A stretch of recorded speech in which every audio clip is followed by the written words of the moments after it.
Today, we're making Magwinya flavored ice cream sandwiches. I'm going to show you how to infuse ice cream with the Magwinya flavor in two different ways, explore how to make the paste with the inclusion of indigenous grains, and how to fry Magwinya in a different way that lends them well to making ice cream sandwiches. Finally, we will assemble it all into a delicious, mess-free flavor explosion that you won't easily forget. At their core, Magwinya is slightly sweetened, fermented dough that is deep fried in some kind of neutral oil and can be served alone or with sweet or savory fillings and glazes, including tangy jams and peanut butter, spicy chicken livers, mince or bean stews. To make the ice cream, the first thing I do is either make my own batch of Magwinya or indeed buy them from a local spot. I find it unnecessary to make these from scratch if you have access to your own supplier who makes this fresh, daily, and to your liking. I bought these chunky big boys from a restaurant in Observatory in Cape Town called Ivy's Kitchen. They serve classic dishes from around South Africa at a very reasonable price point, and I always enjoy their food when I pop in. Link in the description below. First, I tore down about 2 massive Magwinya into small pieces and popped them in a pot and just barely covered the chunks with fresh milk. I brought everything to a boil and immediately removed the pot from the heat and let the flavor infuse for 15 minutes or so. What you're aiming for at this point is a transfer of flavor into the milk while minimizing the disintegration of the pastry texture. You should end up with Magwinya flavored milk in the same way cereal imparts flavor to milk if you leave it for long enough. Give the infusion a taste, strain the milk, and once you're happy with the flavor, set it aside.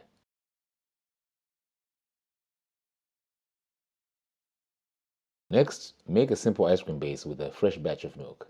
I make ice cream a lot, and if you go through my playlist, you will find a folder with ice cream recipes. And I'll also put that in the description below. Use the recipe in the description with one modification.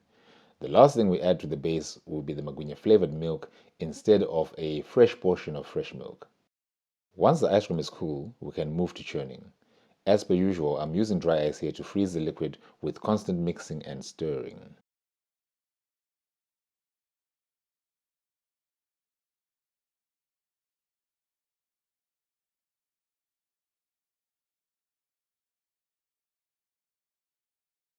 For a crunchy element, I made some croutons from 2 other Magwinyas. I did this off camera, but it is as simple as dicing the pastry into 1/2 centimeter cubes and dehydrating and toasting them in the oven at about 150 degrees Celsius until they are golden and crunchy. This will add a concentrated flavor of Magwinya to the ice cream and introduce caramel notes as well.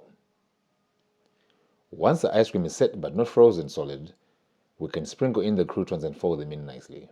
I like to keep them frozen until I'm ready to throw them in, as this will prevent them from getting soggy and maintaining the crunchy texture as the ice cream fully freezes in the freezer. Here, I am drawing inspiration from Magwinya and jam for this flavor, so the very last thing I do is swirl in some homemade plum jam, package and transfer the ice cream to the freezer, and firm it up completely. Now, to move on to our modified Magwinya recipe to make the ice cream sandwich itself. The recipe and ingredients are pretty standard for Magwinya. The major difference here is how we prepare the dough just before frying and the inclusion of sorghum or other indigenous flours to the dough recipe as well. Thoroughly whisk together 100 grams of cake flour or bread flour with 25 grams of sorghum flour in this case, or any other grain of your choice, a 1/4 teaspoon of baker's yeast, a teaspoon of sugar, and 1/2 teaspoon of salt. Add 18 grams of cooking oil and 50 grams of room temperature water and combine everything together with your fingers until things mostly come together.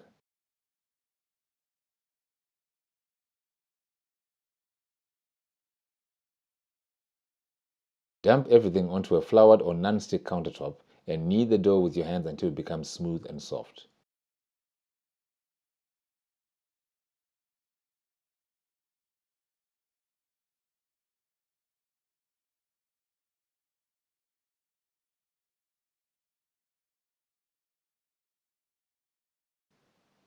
Roll the dough into a tight ball, pop into a bowl, and cover with cling film and allow it to ferment for about 2 hours or so.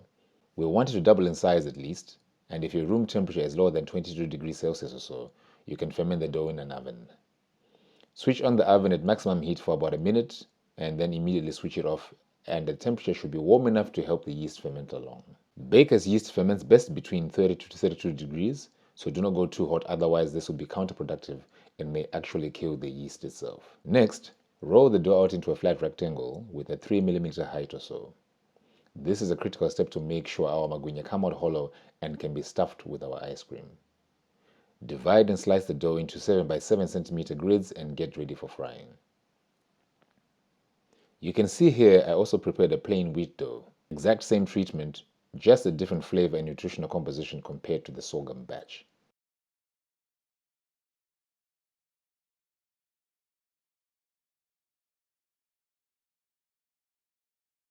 Heat up about 3 centimeters of high temperature cooking oil in a pot to about a medium-high heat and get to frying your dough in batches of 2 to 3 pieces.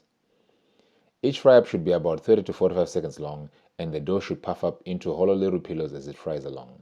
Flip over your dough once during the cook. Once it is golden brown and looks cooked, immediately remove from the heat and drain on some paper towels. Since the dough is hollow, there is nothing much to cook on the inside, and so, of course, it will fry up much faster than usual.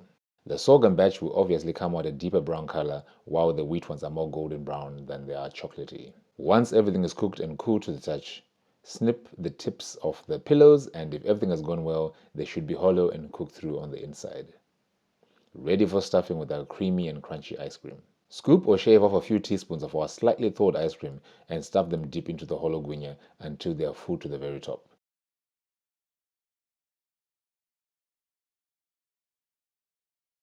You can stuff all your pastries and return everything to the freezer if you want to save them for later, otherwise tuck in right away. Why would you not though? Pamsoroe.